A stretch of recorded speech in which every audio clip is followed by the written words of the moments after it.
Ladies and gentlemen, hello and welcome back again. We're here for the Manila Masters 2017. It's the Southeast Asian qualifiers. We're taking a look at GeekFam facing off against Fnatic and what should be an absolutely fabulous series. Very excited to be here for this one. Lyrical going to be joined as well by the wonderful Tsunami. How you doing, man? You excited for this game?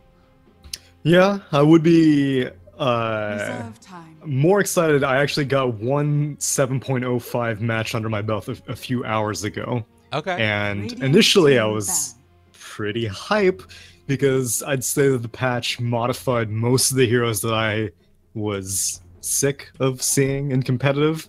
Yet, to my dismay, it seems that absolutely nothing has changed. Yeah, it's true. I watched a game earlier today as well, and there were a couple of things, like Tusk maybe became a little bit higher priority since he was one of the roaming heroes that wasn't touched. But I think also teams maybe going to need to adjust a little bit as we see if the win rates continue to stay the same, or if maybe some of these heroes that are getting picked right now end up not performing to their highest expectations. We'll have to see. But yeah, Monkey King, still very much a hero that's around. Yeah, as is Slardar. And Warlock I can't say I have too much grief with. It's actually a little bit surprising for me to see Warlock because most typically you'd see him be paired up with like Earth Spirit just because Magnetize plus Fatal Bonds is just so vicious to have to deal with. But Fnatic enjoys the hero themselves. And actually, that one 7.05 match that I did see was a part of a 2-0 that Fnatic had over Team Maven for the Summit 7, I believe. That was SCA this one. It was Manila Masters. Oh, actually. it was the Manila, one that yeah. got him to That's here. right. Which you had been doing other games of Summit SCA, Summit 7 SCA, which Fnatic wasn't doing that great in. Yeah, that's it. I mean, it's worth bringing it back into context again, how this has looked recently for Fnatic. It hasn't been great results. They did lose to Mineski yesterday, which isn't like the biggest surprise in the world, I would say, considering that like it's still another very top-tier team and the teams knew each other very well. But the more disappointing thing was that you ended up seeing Fnatic getting taken out by a couple of those other Southeast Asian teams. And I think that the win against Maven was their first one that they had taken at all. Earlier, they lost to Warriors Gaming Unity. So a lot of struggles early on, and GeekFam is honestly one of the best Southeast Asian teams right now as well. So I would be a little bit concerned about them going into this. I almost am feeling like GeekFam is going to be the favorite. Yeah, it's difficult to say how much time Fnatic has needed, which, to be fair, those two teams that they did go up against in Summit 7 SCA qualifiers were probably two of the favorites. It was TNC and Mineski, but then yet again, we saw Warrior Gaming Unity do well earlier today. So, I mean, the entire scene has just been powered up in general, that it's not like one team is just face-rolling the rest of them. Everyone can take games and series off each other.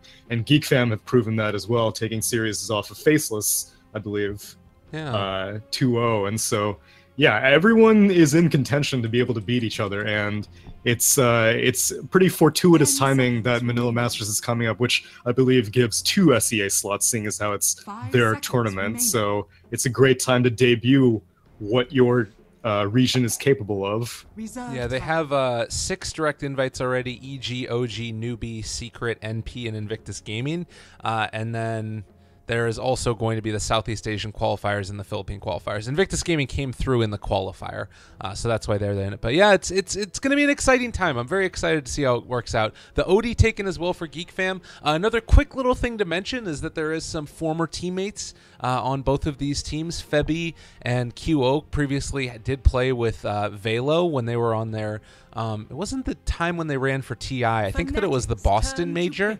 They were teammates for about 4 months in that period. So they do have a little bit of familiarity between the two squads. Whether or not that's going to amount to much, I'm not exactly sure. But, well, Fnatic going back to the tried and true, run at him MVP Phoenix style. Yeah, again, it seems like nothing has changed. Magnus got slight nerfs to empower both the mana cost and I believe how much damage it does when it's maxed or whatever. Or maybe it was the talent that buffs it up at level 20. But the mana cost got increased ever so slightly, possibly in an effort to nerf his jungling capabilities. Most of the competitive games that I saw actually didn't take too much abuse of the Iron Talon and Quelling Blade stacking, but Magnus was a hero that could definitely take advantage of it, and so that's been nerfed. the hero is still very good, especially when paired up with another melee core. Ursa was banned out first phase by GeekFam, and that's one of the most popular choices, but PA seems to be a favorite for Fnatic, and they're going back to it here. Yeah, definitely. It just makes sense. It's what they want to go for. And now looking for one last hero, most likely going to be the safe lane since QO tends to enjoy playing in the mid with the PA. Interestingly enough, Ohio is actually the one that's drafting right now. Yesterday it was QO, so maybe trying to shake things up a little bit, see what they want to play. It's still the same style of Dota that they're playing yesterday. But yeah, it'll be interesting to watch it. Anything speak to you as a good answer to the OD, or rather, I guess they need more lockdown for the Weaver? It's tough to tell. They're just going to go for Lifestealer. I mean, if it was a Brave New World, then I would have said, like, yo, Pugna got some buffs. He's, I think, competitively viable to an extent, but it's a very... Pros are stubborn, and pros themselves will admit that they're stubborn, but if really, in these opening few days of the patch, it's difficult to start, like, changing the entire paradigm of drafting just off of a few buffs and nerfs. So, you know, again, it does not surprise me that Lifestealer is picked up. It is, I guess, somewhat impressive that he's managed to make it all the way to 5th pick and was not banned throughout 3 phases of bans. So I guess maybe some things are shifting, but, you know, he has spell immunity. He can deal with OD just fine. I think at most it's just going to be probably a little bit irritating for PA to have to deal with OD as the game progresses, because PA has... I believe the 2nd worst int game. She used to be tied for the worst int game with Troll Warlord, but she is a pretty stupid hero, and so Sanity's Eclipse is going to really mess her day up, both in terms of the mana burn and just how much damage it's going to do against a very low int hero like PA. Man, and this last pick, Timbersaw, feels to be so good in this game. Like, you've got 2 strength heroes, so that's always a little bit nice, but the big thing is that you've got, you know, it to deal with Monkey King in some way, but also there's just like, I feel like in laning stage, how do you deal with this? They don't really have stuns. They don't have mana drain. Velo is one of the most accomplished, like, Timbersaw players in the Southeast Asian region. Basically, whenever MVP Phoenix were winning games during the period when he was on it is when they were playing Timbersaw. So I think that this is like the perfect game for him to go off on it. And I'm not exactly sure how they deal with it, because I mean, can you even really... I guess maybe Monkey King can try and zone him out early by taking, like, Ginju early? Or Gingu? Jingu, whatever. Yeah. Oh, my God. My speaking. Which I have seen. I don't know if that has anything to do with the Primal Spring nerfs, but in the one 7.05 match that I saw, it was Jingu at level 1. Monkey King started off in the off lane, and so it may be a little bit... I mean, mana cost of Primal Spring at level 1 was nerfed. Used to go, it was basically reversed. It used to increase in mana as you leveled up Primal Spring, and now it's decreasing in mana as you level up Primal Spring. But against any melee hero, Jingu at level 1 has always been incredibly effective. At best, Febby will have Shadow Word, and Shadow Word does deal a fair amount of magic damage, but Timbersaw has never really had issues with DOTs. It's more Magic Burst that causes irritations for Timbersaw, because with reactive armor, you can basically offset most DOTs by just taking some creep aggro. So yeah, Velo on this Timbersaw is definitely going to have a much more pleasant time than like a first pick Timbersaw would have had. Well, and I think that it's a hero that's remained sort of in the periphery of competitive play, not quite like, you know, in the top tier where you're going to see it very often, but occasionally it comes out when it's a really good game for it, and he kind of can own. And I think that I've been spamming it, full disclosure, in my pubs, and it's amazing. It makes me feel really good. Yeah, I mean, any off-lane position in which you feel like the lane is in your control, because that was one of the progressive trends of off-lane since 7.0, is that, like, really, it's not the sacrificial lane anymore. Yeah. You are arguably sometimes more in control of the lane than the safe lane and the safe lane support, just because you have so many resources. You got your shrine. Poor Man's Shield has proven to be a very competitively viable item on every single melee hero, and even some ranged heroes, no matter what lane you're in, no matter what role you're playing. And so off-lane has definitely gotten a lot of self-esteem buffs over time, and yeah, as a Timbersaw, you do feel good every single time whenever you see this support right-clicking at you, and it just, you see like a big old minus 60 above your head because of Poor Man's Shield, and you're just like, this is immensely satisfying. And interestingly enough, he's going to head out here early, block off the camp, make sure that Timbersaw can have a decent lane to start. Looks like Miracle also TP'd out, so we'll be able to spot that there was most likely a ward placed in the area, and there was also an observer ward placed. Does Raji get it? He doesn't have a sentry anyway, so it doesn't end up mattering as everybody heads off to their respective lanes. And we'll see if Miracle and them decide to get the D ward off. They should be able to. How do you feel about Lifestealer versus Timbersaw, though? It seems like maybe a slightly better matchup than normal strength heroes would have because of the Rage? Partially. I'm curious if Lifestealer skill builds will differ now that Open Wounds got nerfed to have a higher mana cost, and Rage also got nerfed to have less attack speed. So really, both spells that you would prioritize both need to be maxed. Feast would usually be kept at low levels, but against a Timbersaw matchup, like, you will fare a little bit better because of Rage, as you said, but it's going to be more up to Febby, how he has to spend Shadow Word, how he's going to spend Fatal Bonds to zone this Timbersaw out.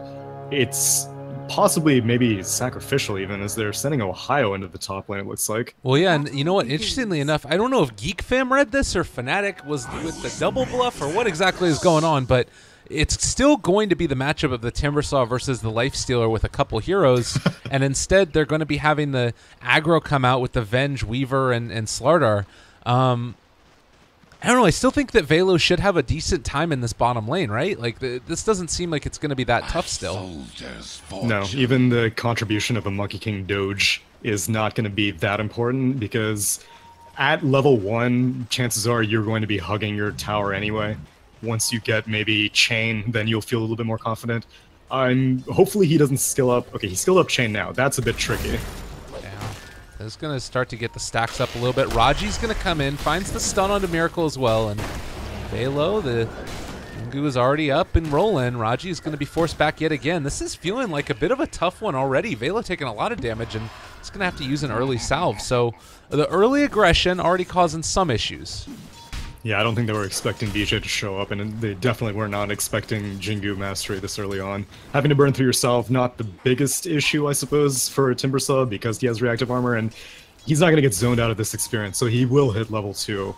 And at that point, it's not like the Slardar does not need to be protecting the Timbersaw at all times. But yeah, this is kind of what Fnatic did earlier in their game against Team Maven. They heavily prioritized the offlane. And it wasn't Miracle. This is a different arrangement with the aggressive tri-lane, but Ohio Magnus is going to do just fine against Psionics' Weaver, so I can understand what this arrangement. Okay. And in the meantime, you do have the Venge that's just sitting here waiting for a, creep to come, or rather the courier to come in. Hasn't been sent out as of yet, as DJ is going to continue to apply this harassment now onto Velo. A little bit of Crush to create that separation, and hopefully after that they'll be able to just wait for those stacks to wear off, turn back around, and continue to try and keep the pressure on. But yeah, it's been a bit of a frustrating one for him so far, as QO getting gone on in the mid lane. Ned is here, set up with the stun, and this should be able to be first blood as they throw it out. A couple more right clicks. Evasion, evasion. All right, I got it. If he had a Fairy Fire, he may have actually survived, but yeah, he goes down. Meanwhile, bot lane again. This Monkey King just makes life so difficult for a Timbersaw, because he wants to be able to get into like the creep wave, build up a bunch of reactive armor stacks, but at the same time you're risking taking Jingu Mastery stacks. Now DJ's a bit deep. Yeah, he might be punished for this one. Guys, the Jingu up though, and is going to start to lifesteal off of this. Hits him from far away, but they still manage to find another kill. Velo reading the situation well, and they punish him. Now, what Monkey King does next will be interesting. So he has a TP, and he's going to go right back down to the bot lane. So it's all about shutting down this Timbersaw. You said that he was a really good 5th pick, and it seems that Fnatic agrees. They don't want this Timbersaw to get out of control. And really, the mid lane, like, PA went down once, but OD is a kind of difficult gank. You have to basically just waste time until he spends Astral doing something other than saving himself or going on PA. So it's not the easiest maneuver for a Monkey King. So sure, now that he's at level 2, he can start roaming around a little bit more. And this is 3 stacks up on Velo too. If they want to, they can just, go in for another round of initiation, but waits for it for the moment, and still Velo able to get a good amount of experience here. He's level 3. You compare this to the off lane of Ohio, he's level 4 at this stage, so It does feel like right now maybe getting a little bit more out of this lane, Fnatic. With the exception being that, you know, OD is having a really good time against QO finding that early kill. And might have a better time as another setup, Slardar VS. Yeah, this should be another pick off. Crush comes through, the follow-up stun. QO goes down, and Teehee going to the one that takes advantage yet again. And that was with the bottle just about to come back as well. Yeah, it looks like Teehee's also going to be going straight for a Veil, and so there isn't that much magic damage. Just now, Velo might need to be careful. There's no points in Boundless Strike, though, so he should just, you know, chain out. I mean, they could think about diving that. You gotta be careful. The little bit of creep taking the tower. Oh, geez, mid lane again. Are they going on him? Oh, Lord. Teehee is one of the most aggressive players out of Southeast Asia. Whenever I watch him play, he just always goes deep for these, and even canceling the bottle charges as they go through. If he wants to, he could go back in again. They do have another Astral. QO has to be careful here with all these creeps tanking the tower, and Teehee diving for it. We talked about it. He wants to get aggro, and is going to force QO back even behind the tower. And there's really not that much he needs to be concerned about, because even if there is a TP rotation, okay, maybe it comes from the Monkey King. You already know he doesn't have Boundless, so no TP cancel. Febby rotates in, he doesn't have any stuns. If someone rotates to your lane, just TP out. You have absolutely nothing to be concerned about as an OD. Well, Teehee having a great time, certainly. 28-8 now. Up in the top lane, you're seeing Magnus and Weaver at about the same CS. The big detriment is going to be that Timbersaw, who's still level 3, but it does feel like he's gotten a decent amount out of the laning stage. Yo, shout out to this shrine. Look at that. He has to spend 2 shrines to get himself up to full HP on this Timbersaw. That hurts. No, it doesn't hurt. This is the I can't wait for people to be able to fight under shrines. Nothing will bring me more satisfaction than to see a team die after a smoke gank underneath their shrine. Okay. Well, we'll see if it ends up happening. I don't know if it's going to work out, because you still got, I mean, the thing about it, too, is that you can still TP in on him, which is, you know, frustrating, as we do see Net going to get punished. God, look at that jumping range. That is just silly. And Net is most likely dead here. You do have Raji that's coming in, QO, walking up high ground. I don't know if this is the fight that you want to take. OD is coming in as well, only level 6, and actually skills up. So he does have that Sanity's. A little bit of a misplay there as they find the stun. Now Fatal Bonds onto 2 of them. Can they find the kill? They drop the Sanity's. QO going to drop there. Now turning on to DJ. Don't think they can hit that kill. But the rarely seen level 6 Sanity's Eclipse. This build in general is rarely seen. 0 points in Arcane Orb, and usually these days we see, like, maybe Astral kept a little bit lower. It makes sense against a PA mid matchup because, you know, she has high armor, she has evasion, but she doesn't really have the best mitigation for magic damage. And so you may spend a lot of mana on an Arcane Orb that may not even connect. And so I'm liking Teehee's skill build out of this a lot. That level 6 Sanity's Eclipse definitely making a big difference in that gank attempt, because PA is just so dumb. Even without any int stolen, you still deal a ton of damage. Yeah, it's great. And, you know, the double null tally as well, just to continue to ensure that last hitting prowess. He's going back for the Midas now. Which is interesting. Midas. Okay, so one of the main contentions that people were saying with 7.05 Midas is like, okay, so what heroes stand to benefit more from the gold multiplier as opposed to the experience multiplier? And I guess OD is probably one of those. He doesn't care too much about gaining levels, especially, like, you know, once Arcane Orb is maxed. It's really just gravy at that point, getting Sanity's Eclipse higher. So yeah, I can make sense of OD going for a Midas here, because more items, more gold. It's better for you. And there's also the top line decision about, like, as we do see that kill. Well, we don't see it actually, but that's fine. QO takes down 10-10. The attack speed part of it for him as well. So that's always going to make it a little bit more value on the OD than it would other heroes. Warlock is probably also one of those that I think it's worth it to get the Midas on still. True. Particularly just because you want to get into that Ags Refresher if you can, or even just the other utility items. Teehee, never afraid to make a little bit of action happen mid. He might end up being able to find this kill. Raji comes in as well. Boundless Strike to try and break it up, but they still are going to be able to find that kill. And stun, not quite as good as it used to be. Wasn't able to break up that counterplay. Oh, and very nice TP out. QO was about to come on the north side, but immediately Slardar just teleports out, and another successful mid gank. Not necessarily on the PA, but again, anything to boost up this OD's farm, which now he has his Midas completed. It's going to be coming out on the courier shortly, and an 8.5-minute Midas plus 2 null talismans is an amazing start for an OD. I mean, he's been a part of 4 of the 5 kills at this stage. The other thing, too, is you have this Weaver that's basically free farming, hasn't been controlled at all, and has been able to get some aggressive pulls off as well as Sionix takes out that ranged, or rather large creep. And again, everything going the way of GeekFam. It's kind of what we expected. This lineup is quite strong. And I don't know, how do you deal with this right now if you're Fnatic? Do you need to try and make plays or just wait until you get the Blink Dagger on Mag? Seeing as how Mag has basically been like the dedicated farmer here, I think a lot of it will come down to how Magnus plays it out. But Miracle was sick of having to deal with this lifesteal. I mean, the Timbersaw, but Timbersaw is just following Miracle around. So Magnus has kind of given up the top lane, and PA has kind of given up the mid lane. And so GeekFam are just toying with Fnatic right now. The map is their oyster, and they've been making ganks happen mid, and looks like Slardar and VS are grouping up for another one as they smoke up into the Radiant jungle. This could be a big pickup if they run into somebody. It does not look like there's any vision in this area. There are a couple pings coming out from Slardar, expecting Ohio is off to the side here. Still top. You can see that Velo's flirting a little bit with Miracle, but unless they have the stuns to follow it, it seems unlikely to find that kill on him. Well, 4 heroes maybe might be enough.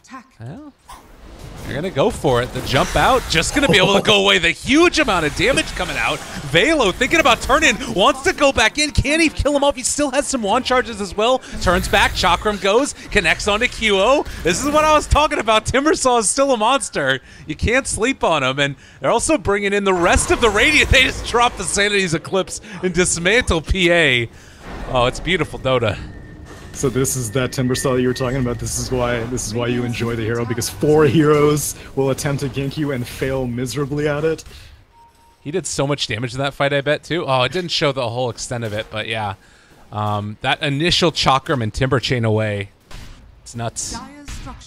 These heroes are very squishy aside from the Lifestealer, but Lifestealer is a strength hero, so even with that, I mean, that additional HP almost works against him because he loses so much. Top lane, tier 1 tower goes down, and again, OD is just getting more and more out of the map. That's quite tough, and you know, it doesn't really feel like there's much that's stopping him. Like, you have not a ton of farm on Velo, but because of those levels that he's been able to gain, he just becomes a menace. And now Arcane Boot's done as well. He's got those in Soul Ring. Do you think that this is one of the games where you try and go for like an early Bloodstone, or do you need to build some sort of survivability first, maybe like a Plate Mill or something?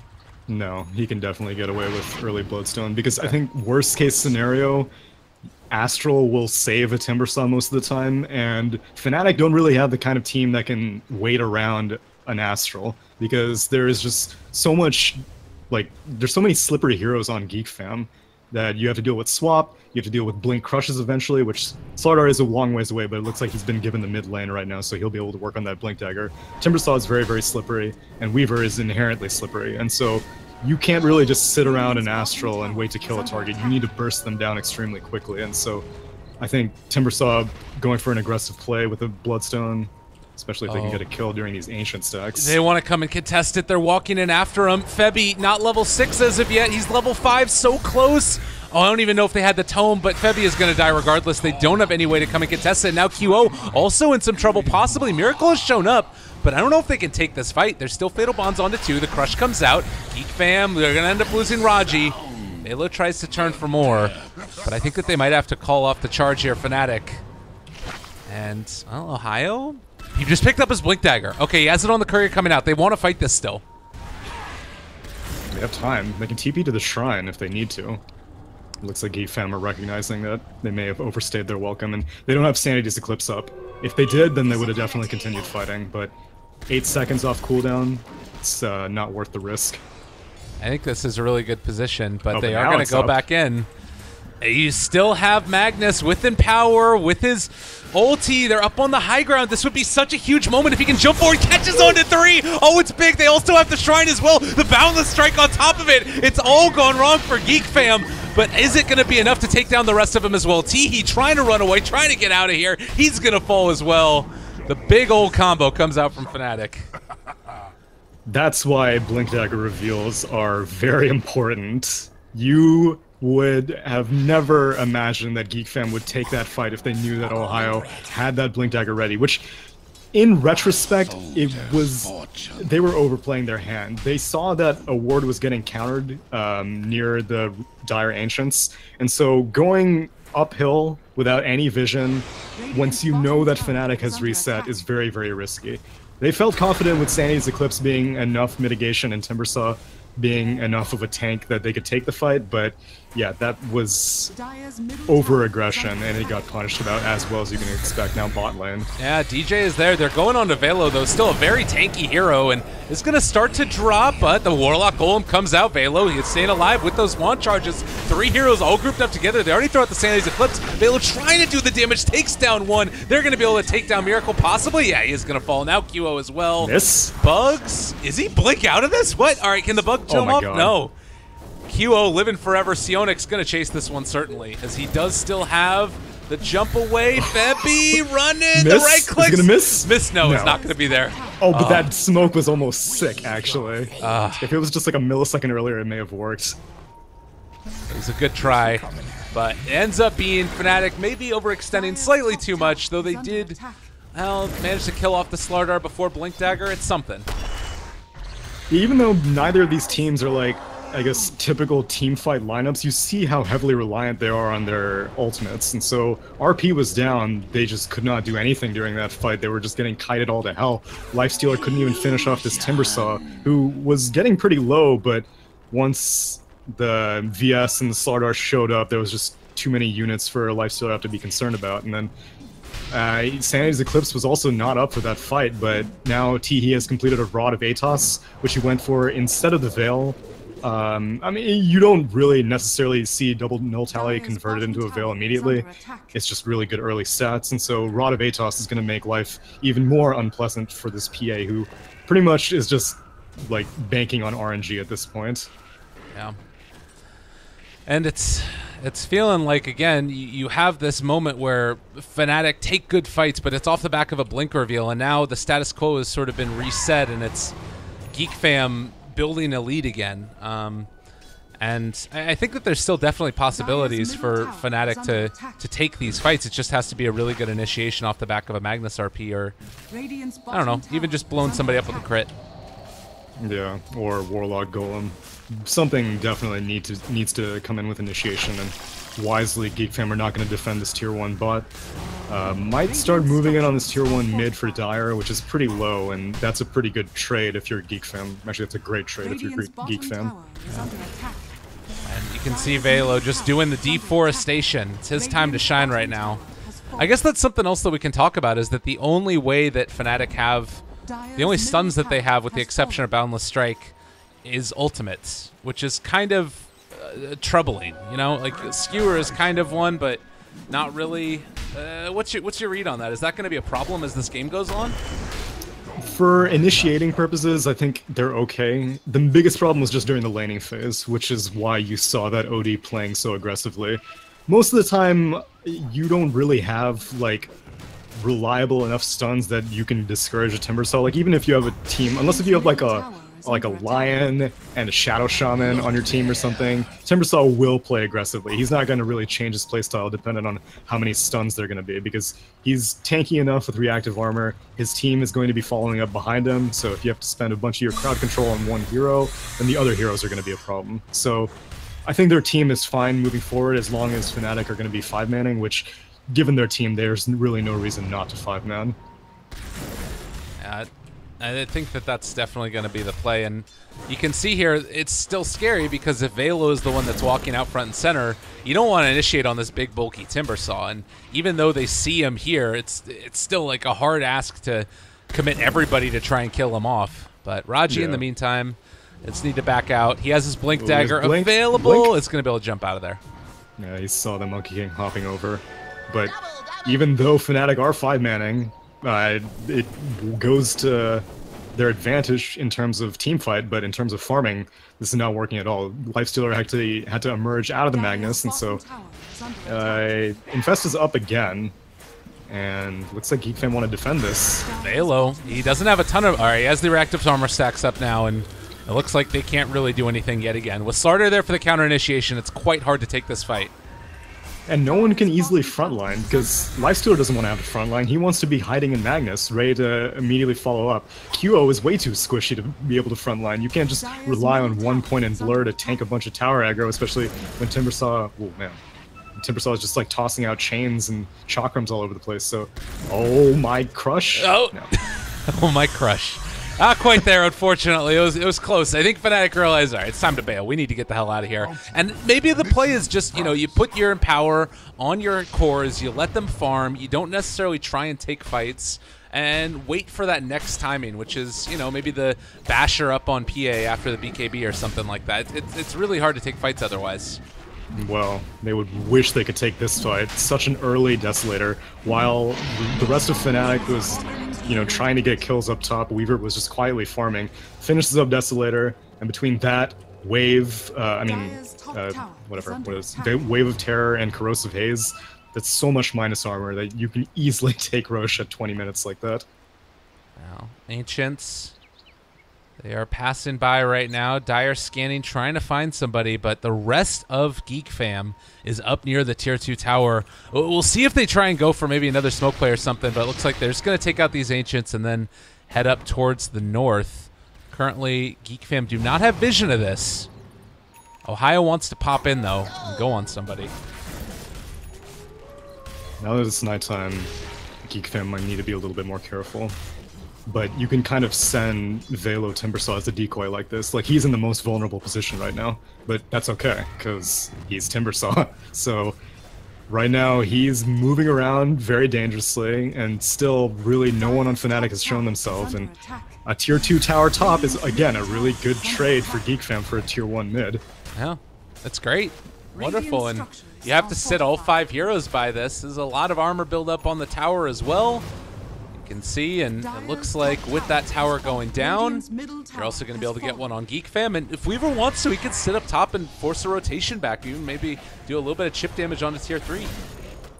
Yeah, if anything, that whole lack of stuns that you described for Fnatic, it's not really that big of a deal for Timbersaw, but for Weaver, it's an amazing setup, because you can't really burn an RP and Chaotic Offering just to stop this Weaver from moving around. And if you do, you need to hope that you burst down the Weaver during that time. And seeing as how right now Psionics has an Aegis, you can't even do it with one salvo of ultimates. So, in my opinion, GeekFam should just keep on plowing down towers, let the Weaver frontline it. He has a Dragonlance, he has Desolator, he can very easily push towers, and it looks like that's what the play is right now as they start marching down mid. I just noticed that Velo, on top of going back for the plate mail, actually went for the Vanguard as well. Huh. This guy is not going to die. He has plus 43 armor right now. Like, he's sitting at 45 armor. This is absurd. That's surprising. I thought that they could probably get away with a Bloodstone, but I guess maybe he knew that he wouldn't be getting very many charges. GeekFam are kind of avoiding fights and succeeding heavily. It's kind of tough to say if it's working out in their favor at this point. They shouldn't give up this tier 2 bot, but no one on Fnatic is pushing it. And right now GeekFam is kind of deciding, like, do we need to send someone to defend bot, or no, it doesn't look like we need to. I mean, yeah, as soon as they don't show on the map for a second, Fnatic have to back off, and then they can just keep farming for a bit. Excellent. But here's the smoke play now. They're moving down towards the south side of the map. We'll see if they break off and catch Monkey King. He's just going to TP back home, so the fights continue to be avoided. But it's feeling like it's very much into the favor of GeekFam. 7,500 net worth lead, right around 4,000 experience. Is there any other plan outside of Ohio makes a big play? Or I guess Febby is the other one that, like, one of these two has to find the initiation, right? This is their last outer tower, and it looks like they are going to try to find initiation on this defense. The only thing is, you're still fighting into an Aegis. So they need to be exceptionally careful, but if you let Psionics kind of frontline it... And they actually are about to break. They're walking under a ward right now. QO, he's in a ton of trouble. RP only connects onto one. He might even get the swap off. They pull him back in. He gets the time lapse away. That initiation did literally nothing. Raji is going to potentially fall on this, but I think that they're still going to be able to win this fight. QO drop down low. They find the kill. Ohio, he can't stop it. It is still looking not completely terrible, but with Velo jumping in, It now is. They're going to be able to run down Febby. They're going to be able to kill them all off. Fnatic crumbling at this point in time as they kill off the rest of them. Febby to drop. This is tough.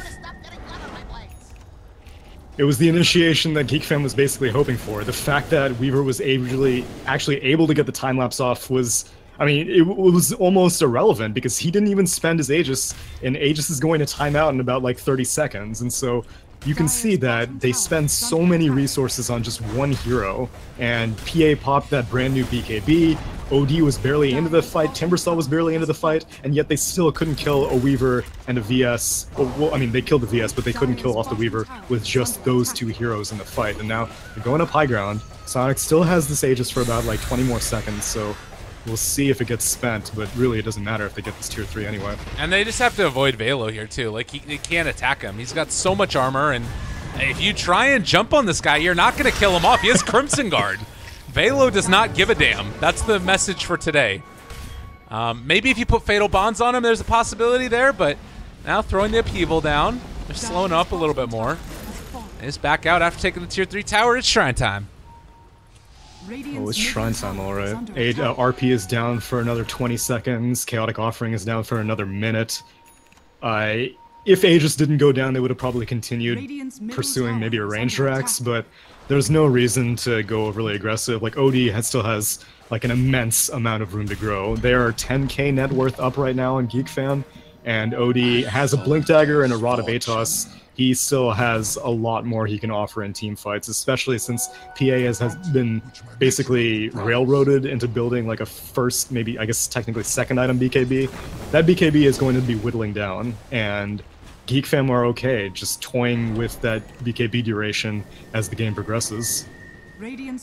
And the other thing too is that you still don't really have an answer for this Weaver. Like, sure, RP is a good response, but you get towards the later levels, and eventually you're going to be able to hit level 25 on this guy too.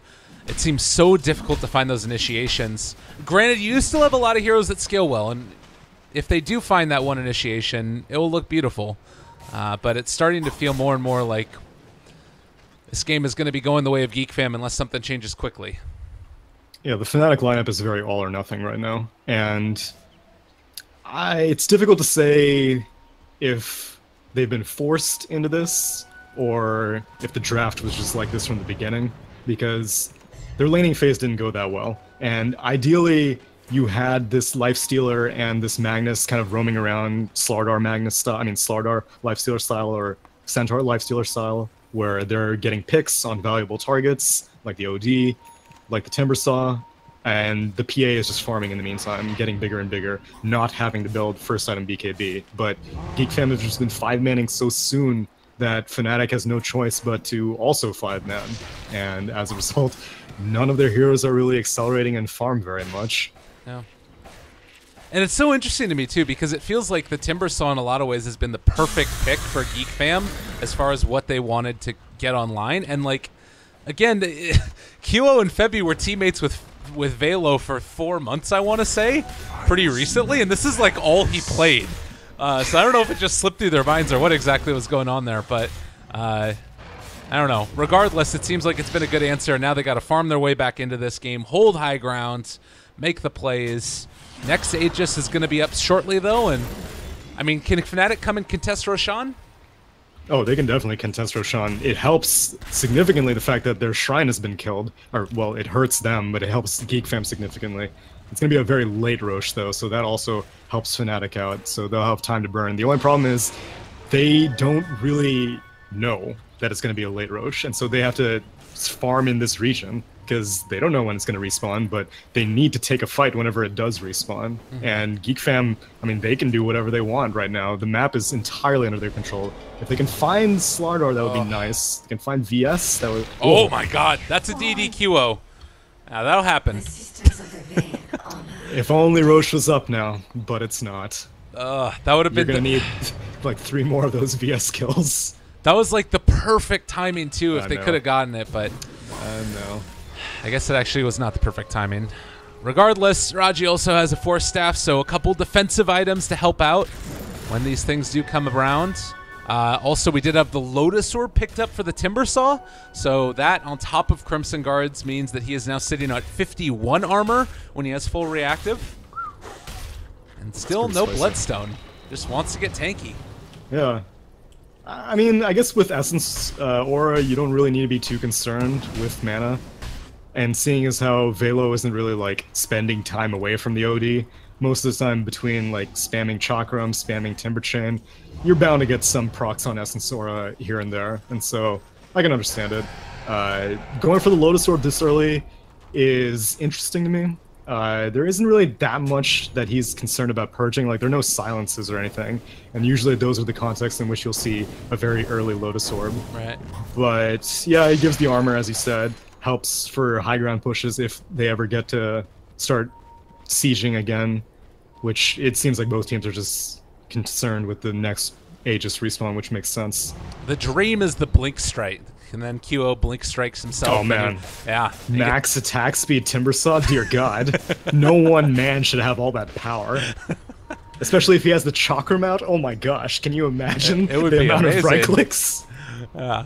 I mean, you know, it's a second form of initiation. Then you can use that other one. It's great. I love it. He also has the Blade Mail now done. So that actually is also another armor item that's going to make him harder to take down. You just don't hit this guy. Just leave him alone. Don't touch Timbersaw.